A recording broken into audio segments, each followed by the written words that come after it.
करने का टाइम है, ना इसके पास सांस लेने की फुर्सत होती है। मतलब हर टाइम बिजी, काम काम काम। मतलब अगर आपने ज्यादा बड़े सपने देख लिए हैं और आपको लगता है कि बहुत परेशानी, थकान, बिजी है आप, टाइम ही नहीं आपके पास दुनियादारी के लिए, तो ऐसा करना आपके और आपके गोल्स के लिए सही नहीं है।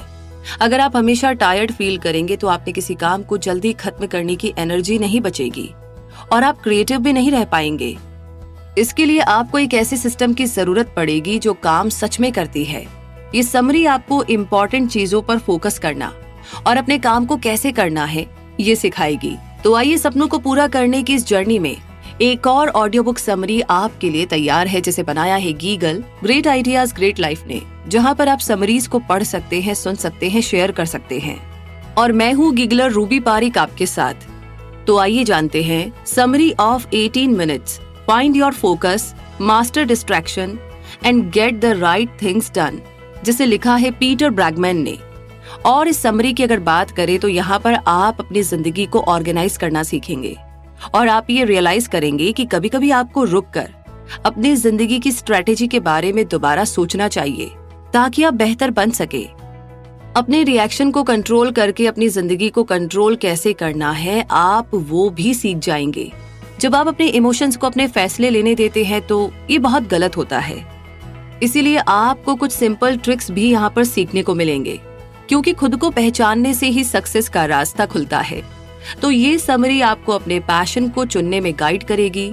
इसके लिए आपको सबसे पहले इस समरी में बताए गए 4 एलिमेंट्स पर फोकस करना होगा और इसके बाद आगे अपने पैशन को ढूंढने के बाद आप अपने दूसरे स्टेप की तरफ बढ़ सकते हैं, जो है अपने लाइफ के फोकस एरियाज को चूज करना। अगर आप एम्बिशियस है तो इस चैप्टर से आप अपने स्कोप को बेहतर तरीके से समझेंगे और उसे बोझ जैसा महसूस नहीं करेंगे। इन सारे प्रिंसिपल्स को जान लेने के बाद लास्ट चैप्टर आपको टाइम मैनेजमेंट रूटीन सिखाएगा, जिससे आपकी जिंदगी बदल सकती है। तो क्या आप अपनी लाइफ को 18 मिनट्स में चेंज करने के लिए तैयार हैं? अगर आपका जवाब हाँ है तो चलिए इस जर्नी को शुरू करते हैं और सबसे पहले बात करते हैं आगे बढ़ने की होड़ को कम करना। यानी हम सब अपनी गलतियों को मानने से डरते हैं। कुछ लोग जब किसी प्रोजेक्ट को शुरू करते हैं तो फुल स्पीड में काम करते हैं। वो सोचते हैं कि ऐसा करने से उनको सक्सेस जल्दी मिल सकती है, लेकिन कभी कभी रुककर, सांस लेकर और फिर अपनी स्ट्रेटेजी के बारे में दोबारा से सोचना चाहिए। जब भी आपको लगे कि आप कुछ गलत कर रहे हैं तो आपको कुछ देर के लिए खुद को स्लो कर देना चाहिए। अगर आप एक बहस या झगड़े में फंसे हैं और आपको लग रहा है कि शायद आप गलत साइड खड़े हैं, तो अपनी स्पीड को स्लो करके ध्यान से सोचना चाहिए कि आगे क्या कहना है। दूसरी स्ट्रेटेजी है रुक करके फिर से शुरू करना। चलिए मानते हैं कि आप अपना एक बिजनेस शुरू करना चाहते हैं और आपको लगता है कि आप गलत डायरेक्शन में जा रहे हैं या फिर आपका आइडिया सक्सेसफुल नहीं हो सकता।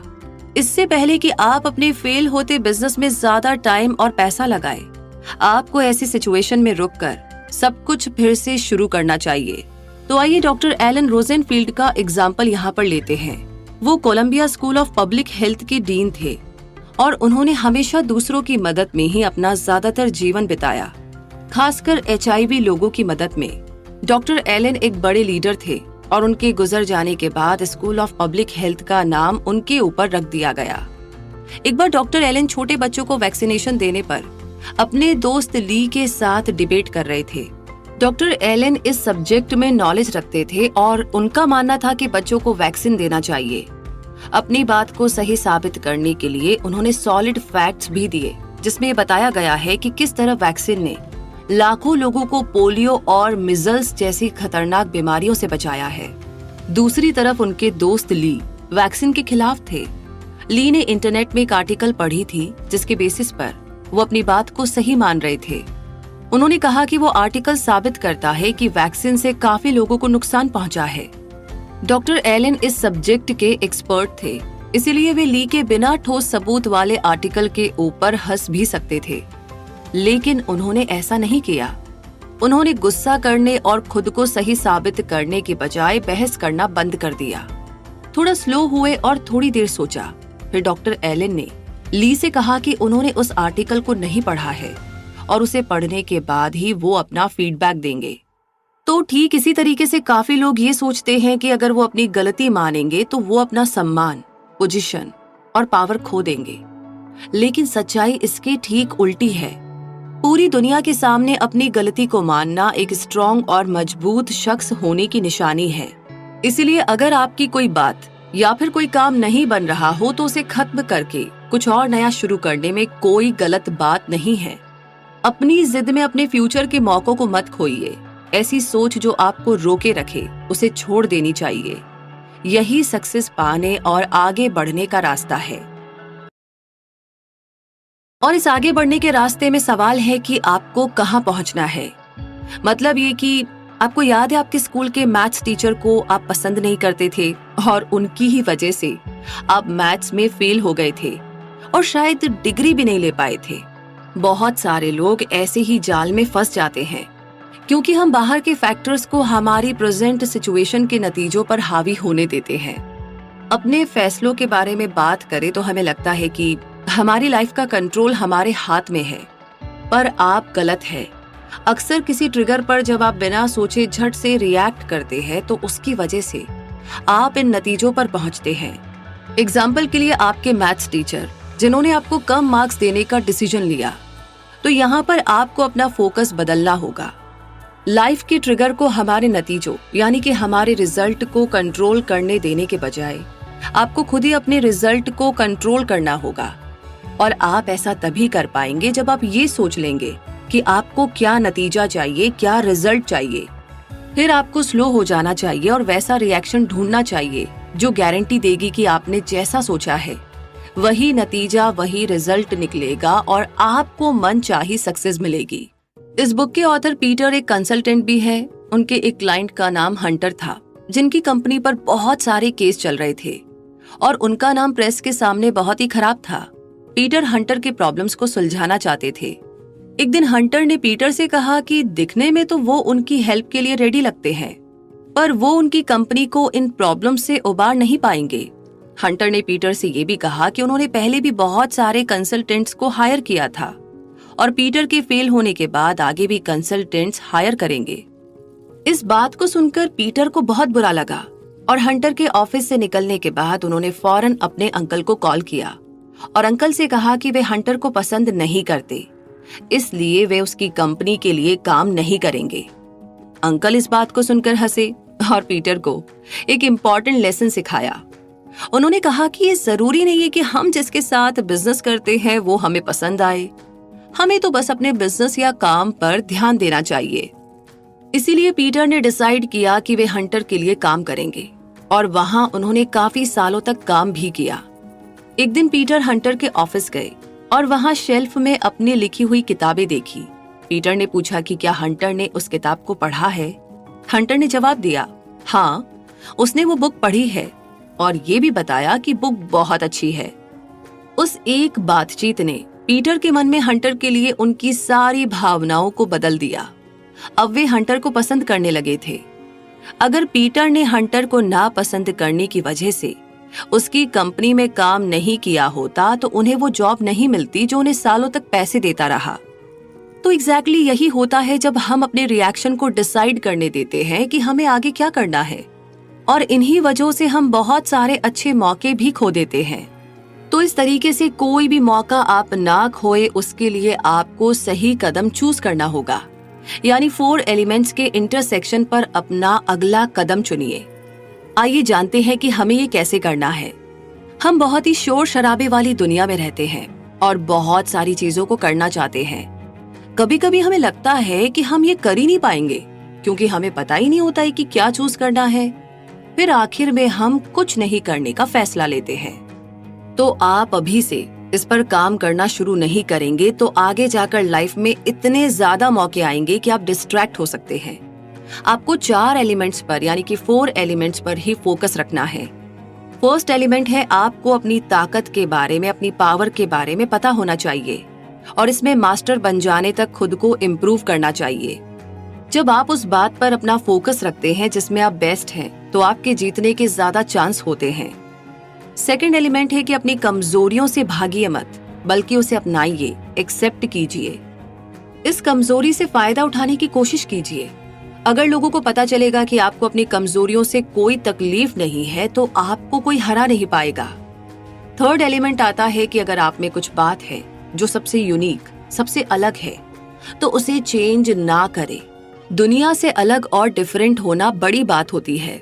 जब आप वही करते हैं जिसे पूरी दुनिया फॉलो कर रही है तो आप कंपटीशन में शायद ही जीत पाएंगे। इसीलिए आप में जो बात अलग है उसे एक एडवांटेज की तरह लीजिए और उसका फायदा उठाइए। फोर्थ एलिमेंट है कि अपनी जिंदगी का, अपनी लाइफ का पैशन ढूंढना। जब आप आने वाले साल की प्लानिंग शुरू करेंगे तो आप फोकस अपनी इच्छा पर रखें, ना कि उन चीजों में जिससे आप पैसे बनाते हैं। आपका पैशन ही एक ऐसी चीज होनी चाहिए जिसे आप हमेशा कर सके और उसे करने के लिए कुछ सोचना ना पड़े। तो चलिए एक परफेक्ट एग्जाम्पल देखते हैं कि कैसे एक इंसान ने अपनी कमजोरी को अपनाकर उससे अपना काम बनाया। जॉफ एक सक्सेसफुल आदमी है और बड़े दिल वाले होने के लिए बहुत ही फेमस है। चैरिटी फाउंडेशन को अपनी जायदाद का बड़ा हिस्सा देना उनका सबसे बड़ा अचीवमेंट था। एक बार जॉफ अपने दोस्त के साथ लंच कर रहे थे, तभी वहां वेटर ऑर्डर लेने आया। जॉफ ने उससे श्रिम्प्ड सैलेड मंगाया, लेकिन कहा कि उन्हें अपना सैलेड सैल्मन के साथ चाहिए, श्रिम्प के साथ नहीं। वेटर ने हंसकर जॉफ से कहा कि वो इसका अरेंजमेंट कर लेगा और कहा कि इसके लिए उन्हें एक एक्स्ट्रा $1 देने पड़ेंगे क्योंकि सैल्मन श्रिम्प से ज्यादा महंगा है। कुछ पल सोचने के बाद जॉफ ने कहा कि अब वे श्रिम्प ही लेंगे, सैल्मन नहीं। हालांकि जॉफ काफी अमीर है, लेकिन फिर भी वे $1 की भी कीमत समझते हैं। कुछ लोग कह सकते हैं कि जॉफ बहुत कंजूस है या फिर अजीब है, लेकिन उन्हें जॉफ की सोच के बारे में कुछ नहीं पता जिसने उन्हें सक्सेसफुल बनाया है। जॉफ अपने प्रिंसिपल्स को बहुत ही स्ट्रिक्टली फॉलो करते हैं। उनका मानना है कि अगर कोई चीज रिटर्न में डबल वैल्यू नहीं देती तो उसके लिए अपने पैसे लगाना बेकार है, फिर चाहे वो $1 ही क्यों ना हो। जॉफ एक ऐसे एग्जाम्पल है जिन्होंने अपनी कमजोरी को अपने खिलाफ नहीं बल्कि अपने फायदे के लिए इस्तेमाल किया। इन्हीं प्रिंसिपल्स की वजह से उन्होंने अपनी दौलत बनाई। जॉफ का पैसे के लिए जो ये अजीब सा नजरिया है उसे उन्होंने दिल से अपनाया है। अगर आप एक ऐसी जिंदगी जीना चाहते हैं जो दूसरों से अलग है तो आपको खुद को पहचानना होगा। आपको अपनी ताकत यानी कि अपनी पावर और कमजोरी के बारे में भी पता होना चाहिए ताकि आप उन पर फोकस करके उन्हें अपने काम में लगा सके। दूसरों से अलग होने की वजह से आपको शर्मिंदा होने की जरूरत नहीं है। आपको सक्सेसफुल बनना है क्योंकि आप अलग है, यूनिक है। और ये बात जान लेने के साथ अब आगे हमें डिसाइड करना होगा कि करना क्या है। Deciding what to do. आइए जानते हैं। क्या आपको वो वक्त याद है जब आपके पास करने के लिए बहुत सारे काम होते थे, लेकिन आपको पता ही नहीं था कि स्टार्ट कहाँ से करना है? एक्चुअली हम सभी को ना इससे गुजरना पड़ता है। हमें लगता है कि किसी काम को ज्यादा करने से हम ज्यादा प्रोडक्टिव होंगे, लेकिन हकीकत में ये इससे ठीक उल्टा है। अगर आपकी लिस्ट में करने के लिए 20 काम है तो आप थक जाएंगे और हार्डवर्क करने के बजाय आप बस रुक जाएंगे। हर साल आपका फोकस 5 चीजों पर होना चाहिए, जिसमें से 3 गोल अपने काम के लिए और 2 अपने पर्सनल लाइफ के लिए होंगे।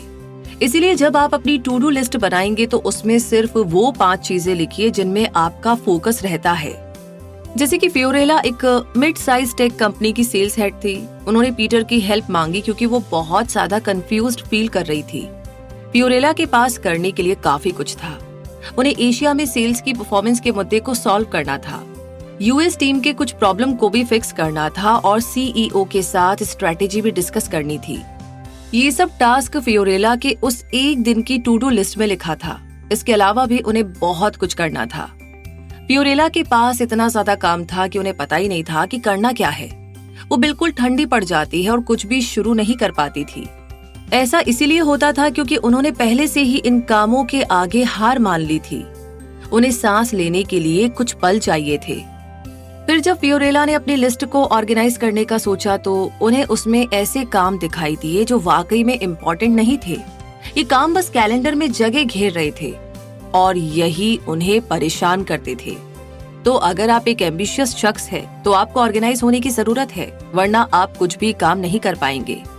सबसे पहले उन 5 कैटेगरीज के बारे में डिसाइड कीजिए जिनमें आपको इस साल फोकस करना है। फिर एक ऐसी लिस्ट तैयार कीजिए जिससे आप अपने इन गोल्स को अचीव कर सके। ऐसा करने से आप ये पक्का कर लेंगे कि आपका टाइम वेस्ट नहीं होगा। इससे आप फोकस्ड रहेंगे, आपको कोई डर नहीं होगा और सारा दिन थका हारा भी आप महसूस नहीं करेंगे। वो एक कहावत है ना कि कभी कभी कम भी ज्यादा होता है। तो आपको आने वाले साल के लिए अपने 5 गोल्स सोचने चाहिए। बस याद रखिए कि आपको 3 करियर गोल्स और 2 पर्सनल गोल्स बनाने हैं। तो गोल्स डिसाइड होने के बाद हमें अगला स्टेप लेना है कि अपनी टू डू लिस्ट में से चीजें निकालनी होगी। जब आपने फोकस करने के लिए 5 कैटेगरीज चूज कर ली है और अपने सारे टास्क को सही कैटेगरीज में रखना भी सीख लिया, तो अब टाइम आता है अपने बाकी के दूसरे टास्क के बारे में सोचने का। सब कुछ ऑर्गेनाइज करने के बाद आपके पास वो टास्क बच जाएंगे जिनकी कोई कैटेगरी नहीं है, पर आपको इन्हें करना भी है। आपके पास ऐसे काम भी होंगे जिसे आप दिन में कभी पूरा नहीं कर पाएंगे, तो आप ऐसे टास्क का क्या करेंगे? तो यहाँ पर आप बैठकर अपनी लिस्ट को रिव्यू कीजिए। आपके पास 4 चॉइस है। आप इन टास्क को अभी कर सकते हैं या फिर कल या परसों के लिए भी टाल सकते हैं। आप इन टास्क को ऐसे लिस्ट में रख सकते हैं जिसे आप बाद में कभी ना कभी जरूर करेंगे, या फिर इन टास्क को आप छोड़ दीजिए। तो यहाँ पर ट्रिक ये है कि आपको किसी भी टास्क को 3 दिनों से ज्यादा तक टू डू लिस्ट में नहीं रखना चाहिए। इस अधूरे टास्क से आप थका सा महसूस कर सकते हैं, इनके बोझ के नीचे दब सकते हैं और खुद को कहीं खो सकते हैं। ऐसा भी हो सकता है कि आपको गुस्सा आए और आप ऐसा व्यवहार करें, ऐसा बिहेव करें जो आपकी नेचर में ही ना हो। तो आइए डोव का यहाँ पर हम एग्जाम्पल लेते हैं। डोव एक प्रोफेशनल सर्विस फर्म के सीईओ है। इनकी लाइफ बहुत ही सक्सेसफुल है और सभी उन्हें बहुत पसंद करते हैं क्योंकि वो एक अच्छे इंसान भी है। डोव के पास एक सक्सेसफुल जॉब है, खुशहाल शादीशुदा जिंदगी और बच्चे हैं। वो इंटेलिजेंट भी है और अपनी कम्युनिटी का भी ख्याल रखते हैं। डोव काफी किताबें पढ़ते हैं, जिस वजह से पार्टियों में लोग उनके आसपास रहना पसंद करते हैं। हालांकि एक दिन डोव ने अपना फोन फेंक दिया था जो उनके किसी एम्प्लॉय को लगते लगते बचा, लेकिन इसके बाद उन्हें एहसास हुआ कि ऐसा करना उनकी आदत नहीं है, ये उनकी पहचान है ही नहीं। डोव एक अच्छे इंसान है जिन्हें सारे लोग पसंद करते हैं। तो आखिर उस दिन उन्हें हुआ क्या था? अब सिंपल तरीके से कहे तो उनके टास्क की लंबी सी लिस्ट को लेकर वो बहुत ज्यादा परेशान थे। डोव के काफी काम ऐसे रह गए थे जिन्हें वो पूरा नहीं कर पाए थे। इस वजह से वे खुद को बेकार महसूस करते थे। उनके पास जो भी अचीवमेंट थे उन्हें लेकर वे बिल्कुल भी खुश नहीं थे। उन्हें लगता था कि वे और भी बहुत कुछ कर सकते हैं। फोन फेंकने के बाद डोव ने माफी मांगने की कोशिश की और सब कुछ ठीक करना चाहा, लेकिन प्रॉब्लम ये थी कि लोगों के सामने उनकी एक गलती भी लोगों का नजरिया बदल सकती थी। और बस यही वो पल था जो डोव की पहचान बन गई, क्योंकि वो अपनी टू डू लिस्ट को सही तरीके से चला नहीं पाए थे। तो अगर आप डोव की तरह गुस्से से नहीं फूटना चाहते हैं तो आपको एक सिंपल सी ट्रिक सीखनी चाहिए। हर सुबह आपको अपने फोन अलार्म को 1-1 घंटे के लिए सेट करना चाहिए। फिर आप खुद से 2 सवाल कीजिए। पहला सवाल, जो पिछला 1 घंटा गुजरा क्या मैं उसमें प्रोडक्टिव रहा? दूसरा सवाल, ऐसा मैं क्या कर सकता हूँ जिससे अगला 1 घंटा पहले वाले से बेहतर हो? तो ऐसा करने से आपका फोकस अभी के टास्क पर टिका रहेगा और लिस्ट के बाकी टास्क आपको बेचैन नहीं करेंगे। आपको अपने हर घंटे को यूज करना चाहिए। तो अपनी टू डू लिस्ट के बारे में बहुत ही कमाल की बातें जानने के बाद अब बारी आती है अपने डेली रूटीन को तैयार करने की। क्या आपको एक दिन में सब कुछ करने का टाइम मिल जाता है? बेशक नहीं। सब लोग शिकायत करते हैं कि उनके पास टाइम की बहुत कमी है और बस यही प्रॉब्लम है। तो हमने पिछले चैप्टर्स में जाना कि हमें अपने टू डू लिस्ट के 5 कैटेगरीज पर फोकस कैसे करना है, जिनमें 3 कैटेगरीज अपने काम या जॉब से रिलेटेड और बाकी के 2 कैटेगरीज आपकी पर्सनल लाइफ के लिए होते हैं। एक ऑर्गेनाइज्ड लिस्ट रखने से टाइम की कमी की प्रॉब्लम एक मैजिक की तरह खत्म नहीं हो सकती। असली चैलेंज तो है आपके प्लान की एग्जीक्यूशन, यानी कि आप अपने प्लान को कैसे चलाते हैं। इतने सारे डिस्ट्रैक्शंस के रहते हुए आप अपने प्लान पर कैसे टिके रह सकते हैं, ये एक बड़ा सवाल है। तो इसका जवाब बहुत ही सिंपल है। आपको एक रूटीन बनानी पड़ेगी। ये है 18 मिनट्स टेक्निक, यानी कि 18 मिनट की टेक्निक। सबसे पहले हर सुबह अपनी टू डू लिस्ट की प्लानिंग के लिए 5 मिनट लगाइए। याद रखिए, आपको वही काम लिखने हैं जो आपके 5 कैटेगरीज में फिट बैठते हो। फिर हर घंटे आपको 1 मिनट के लिए अपनी प्रोडक्टिविटी चेक करनी चाहिए और देखना चाहिए कि आप कैसे और इम्प्रूव कर सकते हैं। सबसे लास्ट स्टेप आता है कि हर रोज दिन के आखिर में 5 मिनट के लिए ये रिव्यू करना कि आपका दिन कैसे बीता। आप ये पूछ सकते हैं कि आपने दिन भर में क्या सीखा, आपको कौन सी बात में इम्प्रूव करना है। जैसे कि जैक ललान एक फिटनेस गुरु थे। वो लोगों से भरी नावों के साथ खुद को बांधकर 1 माइल तक स्विम करके इन नावों को खींचने के लिए फेमस थे। वैसे ऐसा करना काफी यूनिक है, जिसके लिए काफी ज्यादा पावर चाहिए। जैक का शो टीवी पर आता था और ये शो अमेरिका के टीवी पर चलने वाली सबसे लंबी फिटनेस शो थी। ये 34 सालों तक चली थी। लोगों को ये नहीं पता था कि जैक एक टीवी सेलिब्रिटी से बढ़कर थे। उन्होंने बहुत सारी एक्सरसाइज मशीन बनाई जो कि पूरी दुनिया में मशहूर थी। इनमें से एक था वेट सिलेक्टर्स मशीन, जो हेल्थ क्लब में यूज होता था। जैक की सक्सेस का सीक्रेट बहुत ही सिंपल था। उन्होंने अपने लिए एक सॉलिड रूटीन बनाई थी जिसे वो रोज फॉलो करते थे। जैक हर सुबह 2 घंटों के लिए एक्सरसाइज करते, 1.5 घंटे के लिए वेट लिफ्टिंग करते और बाकी के आधे घंटे में स्विम या वॉक करते। 90 साल की उम्र में जैक गुजर गए, पर आखिरी दिनों तक वे अपनी उम्र के बावजूद भी अपना रूटीन फॉलो करते रहे। उनकी लिखी हुई आखिरी बुक थी लिव यंग फॉरएवर, जो उनकी 11वीं बुक थी। 90 की उम्र में बुक लिखना आसान बात नहीं है, लेकिन अपने ओल्ड एज में वेट लिफ्ट करना सुपर ह्यूमन जैसा है। जैक को पता था कि अपना फोकस कहाँ रखना है और वे इस बात को कभी नहीं भूलते थे। उन्होंने कभी एक दिन की भी छुट्टी नहीं ली, क्योंकि वे अपनी रूटीन की पावर में बिलीव करते थे। अगर आपको भी जैक जैसा एक्स्ट्रा ऑर्डिनरी और सक्सेसफुल बनना है तो आपको अपने गोल्स को अपना रिचुअल बनाना ही होगा। 18 मिनट्स रिचुअल को अपनी लाइफ में अप्लाई करना शुरू कीजिए और देखिए कि आपकी लाइफ रोज कैसे बेहतर होती है। तो इसी के साथ टाइम आ गया है कंक्लूजन का। तो मुद्दा मामला ऐसा है समरी का कि यहाँ पर अब आप जान ही गए हैं कि कैसे अपने 18 मिनट खर्च करके अपनी जिंदगी आप बदल सकते हैं। ये जानने के बाद अब आप थोड़ी देर रिलैक्स कर सकते हैं। आपको जो भी बातें रोक कर रखती है, आपको उन्हें छोड़ना होगा। खुद की गलतियों को मानना कमजोरी नहीं है, बल्कि ये एक स्टेप है जिससे आप बेहतर सोचेंगे और अच्छा काम करेंगे। आपने ये भी सीखा कि अपने रिएक्शन को कैसे कंट्रोल करना है ताकि आप अपनी जिंदगी को कंट्रोल कर सके। ये हमेशा आपके इमोशंस पर डिपेंड नहीं करता। आपको अपने फैसलों के बारे में स्मार्ट होना जरूरी है, और भले ही कितना मुश्किल ही क्यों ना हो, आपको हमेशा सही स्टेप लेना चाहिए। अपनी लाइफ को बदलने के लिए आपको 4 एलिमेंट्स पर फोकस रखना होगा। ये एलिमेंट्स है आपकी ताकत, कमजोरी, आपके डिफरेंसेस और लाइफ के पैशन। इस समरी में आपने हर साल अपनी जिंदगी के 5 एरिया को कवर करने के लिए अपने गोल्स को कम करना सीखा। अगर आप 5 से ज्यादा कैटेगरीज पर फोकस करते हैं तो आप गुम हो जाएंगे, खो जाएंगे, क्योंकि आप सबको एक साथ हैंडल नहीं कर सकते। आपने 18 मिनट की रूटीन भी सीखी जो आपको फोकस करने में हेल्प कर सकती है और आपके डिस्ट्रैक्शंस को भी हटाती है। इस रूटीन को फॉलो करने के लिए आपको रोज सुबह 5 मिनट अपनी प्लानिंग में लगानी चाहिए। फिर आपको हर घंटे 1 मिनट के लिए अपनी प्रोडक्टिविटी को चेक करना चाहिए और दिन खत्म होने पर 5 मिनट अपने पूरे दिन का रिव्यू करना चाहिए। इस रिचुअल को रोज फॉलो करके आप अपनी सक्सेस के लिए एक स्ट्रॉन्ग फाउंडेशन बना सकते हैं। तो इंतजार किस बात का? 18 मिनट यानी कि 18 मिनट टेक्निक को यूज करके आप अपने गोल्स को हासिल कर सकते हैं। आप ऐसी डेली रूटीन बनाइए जो विनर्स के लिए बनी है, और इस बारे में तो आपने जान ही लिया है। तो इसी के साथ मैं कहूंगी कि समरी तो यहीं पर समाप्त होती है, खत्म होती है, लेकिन हमारी 18 मिनट की जर्नी शुरू होनी अभी बाकी है। चाहे तो अभी से शुरू कर लीजिए, या फिर कोई ना टू डू लिस्ट में कल का दिन ऐड कर लीजिए। अंत पंत बस शुरू करना है, जब भी करे जैसे भी करे। और ये समरी आपको कैसी लगी, इसी के साथ ये बताना बिल्कुल ना भूले कमेंट बॉक्स में लिख करके। साथ ही साथ अगर आप किसी और बारे में जानना चाहते हैं तो वो भी हमें बता दीजिए, और अपना ढेर सारा प्यार आप हमें गूगल प्ले में रिव्यूज दे करके शेयर कर सकते हैं।